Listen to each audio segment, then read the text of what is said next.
राजगुरुजी, आप अब तेनालीराम से दुश्मनी दिल से निकाल के उसे सुलह कैलही त आप ज्यादा चैन से जी पाई।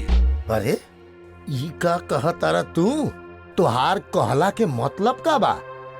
मतलब ई बा राजगुरुजी कि रउआ अब तक दर्जनों वार करी तेनालीराम पर, मगर हर बेरी ऊ सबके नाकाम कर देलस। नाकाम ही ना कैलस बल्कि ओकर फायदा भी उठा लेलस। फिर ई कि रउआ जवन कर रहल बानी ओसे नुकसान नहीं बल्कि तेनाली के फायदा ही होत बा। हो त ऐसने कुछ बा। राजगुरुजी, ऐसे तीर चलावे का फायदा जे पलट के रउआ के दिल पर चोट करे और रउआ का खून जलावे। रक्षा मंत्री बानी न रहुआ, हमेशा चोर से बचला के ही बात सोचब। अरे जोन काम हम करतानी बचाव के नहीं खे बल्कि हमला के बा, हमला के। ऐसन हमला कौने काम का राजगुरुजी जे दूसरे के ताकत दे और खुद के लहूलुहान कह दे। त हंसी उड़ावतानी रक्षा मंत्री जी हमार। राजगुरुजी, रउआ सच बताई, जब रउआ का वार खाली जाला और तेनालीराम उल्टा महाराज से अशरफिन का थाल पावेला, ऊ शाम कैसन लगेला रउआ के? ऊ रात कैसन गुजरेला आपका? ओ, हमरा चोट पे नून दरता रहे रक्षा मंत्री जी। हम तो सिर्फ इतना कहल चाहत बानी कि आपन ताकत बेकार में जाया मत करी।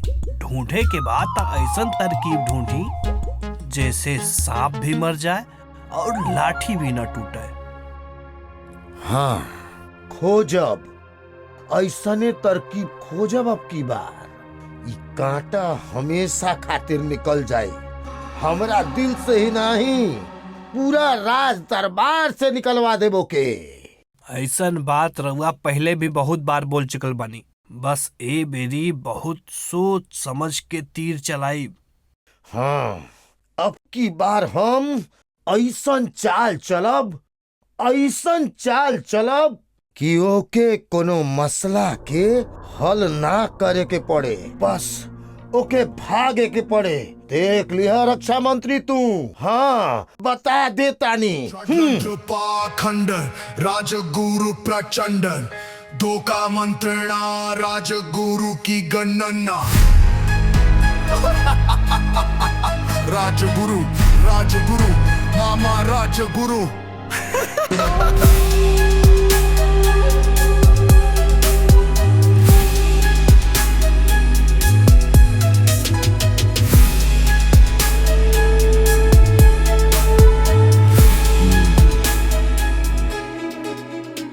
का हो रहल बा?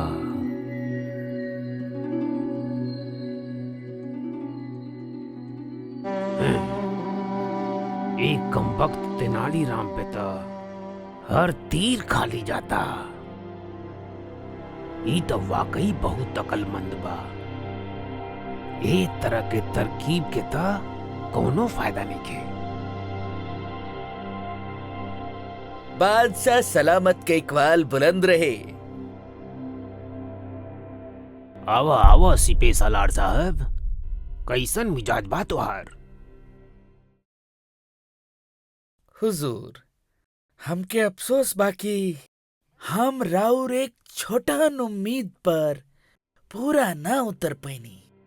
नाही नाही सिपे सालार, ए तरह नाउमीदी के बात मत करा।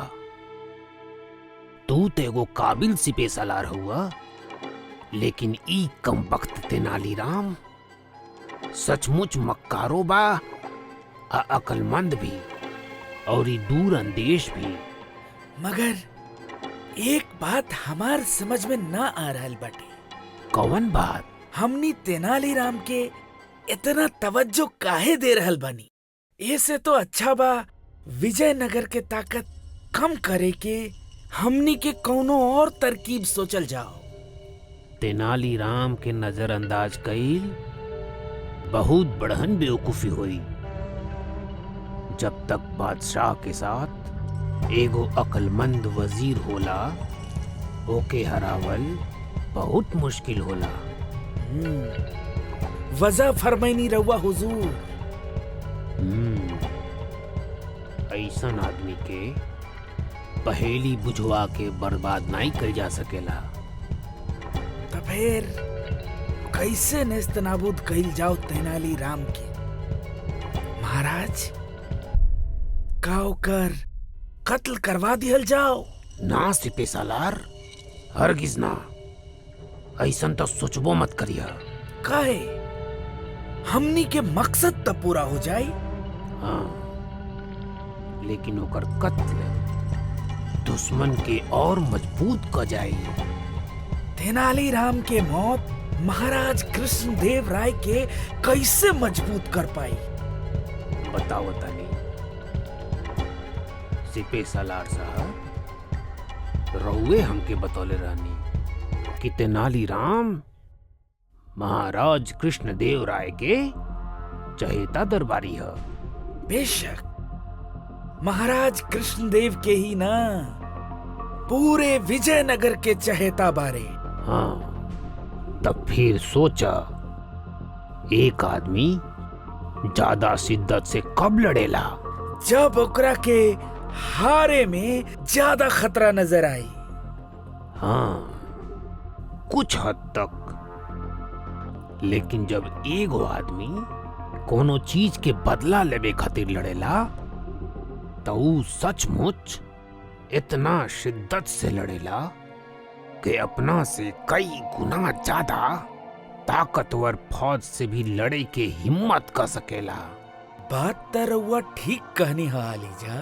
तेनालीराम के कत्ल पूरा विजयनगर के बदला के आग में झोंक सकेला, और अगर ओमे हमनी के हाथ होखले के खबर वो लोग के लाग गई, तो हो सकेला कत्ल के बदला लेवे खातिर वो हमनी के ऊपर भी हमला कर दे। तो फिर का कइल जाओ? तेनालीराम के राज दरबार से दूर कइल जाओ, निकलवा दिया जाओ, महाराज के नजर से गिरा दिया जाओ। हाँ, ये अच्छा हुई। जैसे सांप भी मर जाए और लठियों न टूटे। तो बार बार इल्जाम लगवावत रहा। तो याद रखा, बार बार बोलल गईल झूठ भी सच बन जाला। हाँ, फिर तो हम बहुते आराम से इल्जाम लगवा दे। आ राज दरबारियन सबसे भी। बहुत बढ़िया। लेकिन वो इल्जाम ऐसन होखे कि महाराज के तेनालीराम के दरबार से निकाले के ही पड़े। बिल्कुल बिल्कुल ऐसा नहीं हुई। तो फिर तो तेनालीराम के फिर से शांति नगर जाएगे पड़ी। फिर वो शांति नगर आ विजयनगर में जंग करवावे के राह भी हमवार हो जाई।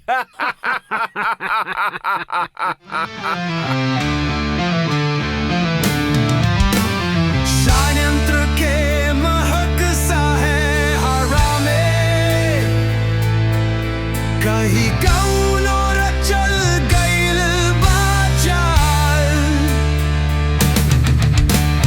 हर तरफ बगहरा सन्नाटे। महाराज की जय हो। महाराज कुछ ताजिल रउआ से मिलल चाहता। ऊ व्यवसायी लोग के एहिजा आवे के कौनो खास वजह? महाराज ई तो नइखे पता, लेकिन ऊ कोनो आपन मुश्किल रउरे सामने रखल चाहता। तो उनका से कहा दरबार में आवे। सही फरमौनी महाराज रउआ, लेकिन ओ लोग के कहल बा कि मुश्किल ऐसन बा कि सब दरबारी के सामने ना कहल जा सकेला। अच्छा, ऐसन बात ठीक बा, वहाँ के अंदर भेज दे। जैसन हुकुम महाराज। व्यवसायी लोग के ऐसन का मुश्किल हो सकेला जवन के भरल दरबार में सुनल जा सकेला। ऐसन हालात राज खातिर ठीक नहीं थे। खैर आवे था। महाराज की जय हो। कहा व्यवसायी लोग, आप सब खैरियत से तो बानी?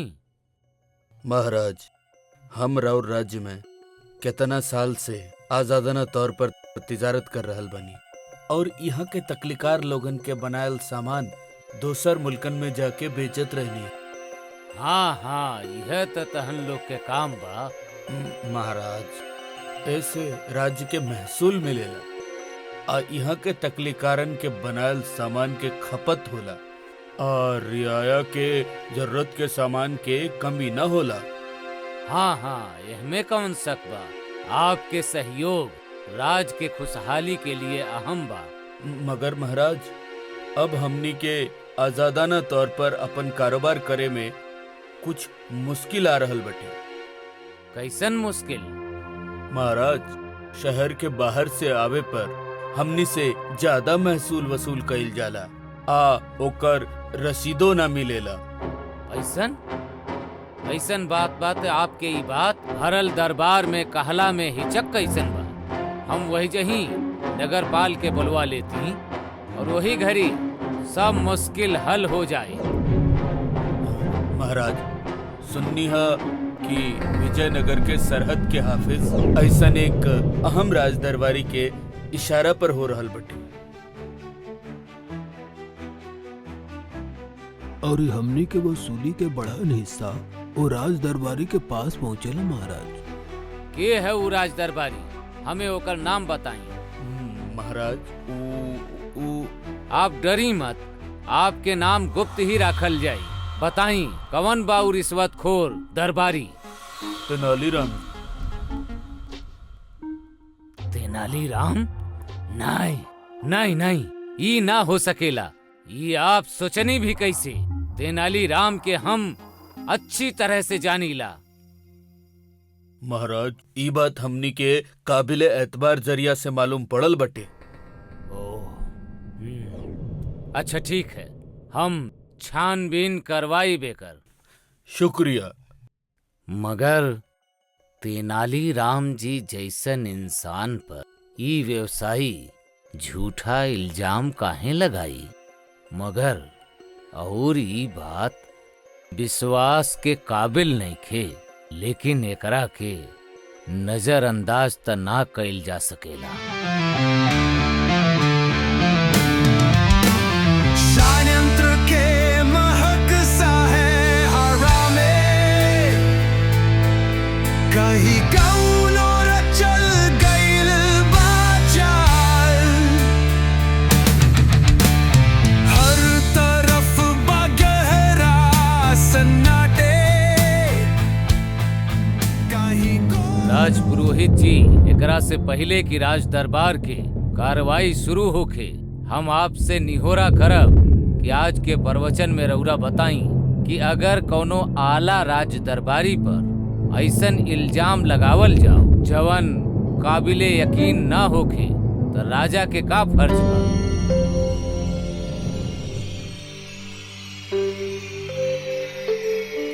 महाराज, एगो राजा की जान लेवे के चाहिए कि राजा के खातिर इंसाफ करत वक्त एक आला अहदेदार और एगो आम इंसान एक बराबर होला।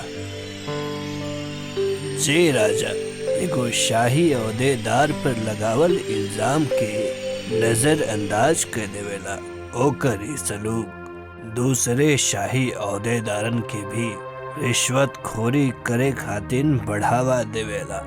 और एगो राजा के एक शाही अहदेदार से नजदीकी राजा के आंख पर पट्टी भी बांध सकेला। एक खातिर महाराज, एगो राजा के हरेक इल्जाम के छानबीन करवावे के चाहिए, जाहिरी तौर पर न सही पर पोशीदा तौर पर ही सही। खूब, बहुत खूब राज पुरोहित जी, हम आपके ई नेक विचार के हमेशा दिल में राखब। कोषाध्यक्ष जी। जी महाराज। का रउरा तैयार बानी? जी महाराज। तो शुरू करी। महाराज ए साल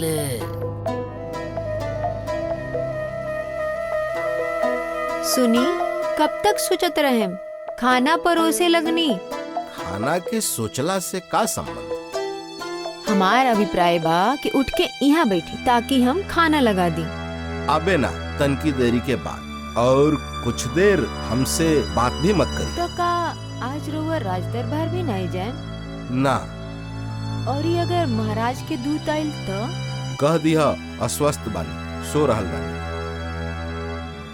पूछे वाली बात ई बा कि महाराज राज पुरोहित से ई काहे पूछनी कि अगर कोनो उच्च राज दरबारी पर आरोप लगे तो राजा के का करे के चाहिए? ई स्पष्ट बा, अवश्य कोनो बात भई। महाराज के मन में कोनो दुविधा बा। अब प्रश्न ही बा कि वो राज दरबारी कौन हो सकेला? महामंत्री जी, कोषाध्यक्ष, सेनापति, रक्षा मंत्री या राजगुरु? महामंत्री अति आदरणीय बानी, वहां पे कबो केहू आरोप ना लगाई। और यदि रक्षा मंत्री या कोषाध्यक्ष पर कोनो आरोप होइत तो वो अति गंभीर विषय होइत। महाराज के दुविधा में पड़े की आवश्यकता ना रही, छानबीन आरंभ करवा देती। राजगुरु के विषय में भी संभावना कमे बा, चूंकि वो खुदे चाल चलेलन। हो न हो ये आरोप हमरे पर लागल बा, मगर जब तक कि मालूम ना पड़े कि आरोप का बा, हम भी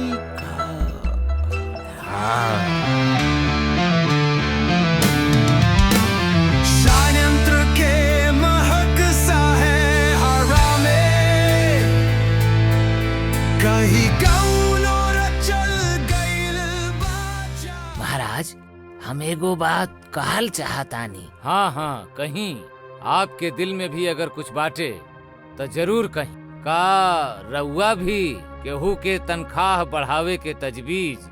ना महाराज, हमार मुश्किल और बा। मुश्किल? मुश्किल कैसन? कुछ समझ में नहीं खे आवत महाराज। दरअसल रियाया में कुछ बदअमनी फैलता। कौना बात के लेके?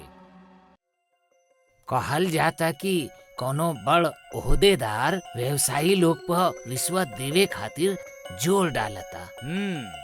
तो का रउरा ई जाने के कोशिश कईनी कि वो रिश्वतखोर ओहदेदार कौन बा?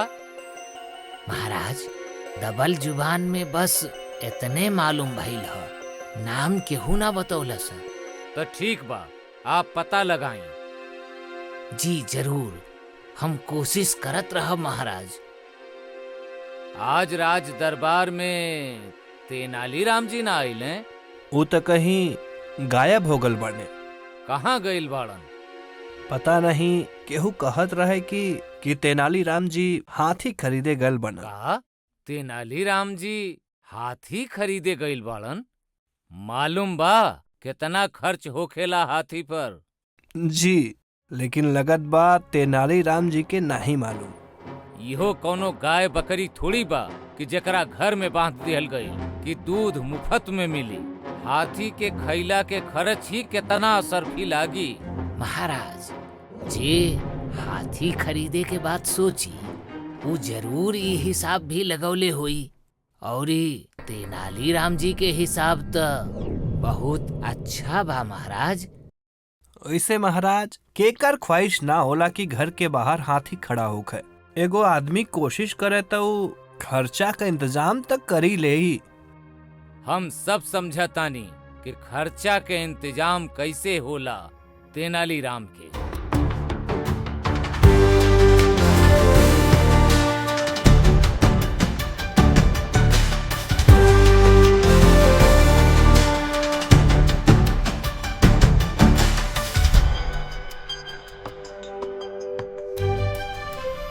तेनालीराम जी।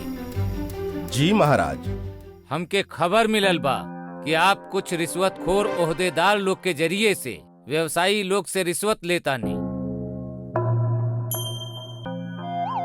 उनकरे नगर में दाखिल होखला पर उनकर सामान पर ज्यादा लगान वसूल करतानी। महाराज ई झूठ बा। जरूर हमसे दुश्मनी रखे वाला कौनो आला अफसर के हाथ बा एमा। मगर हमके कुछ व्यवसायी लोग खुद बतौलन है जिनका से आपके लोग रिश्वत ले ले बाड़न। तो महाराज हाथ कंगन के आरसी का आप उ लोग के हमरा सामने बुलवाई। उ लोग तहरा सामने आवे से डरा तारन सब। फिर महाराज एमा हम का कर सकीना? आपके खुद अपना आप के निर्दोष साबित करे के बा कि आप रिश्वत नहीं ले।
Dimata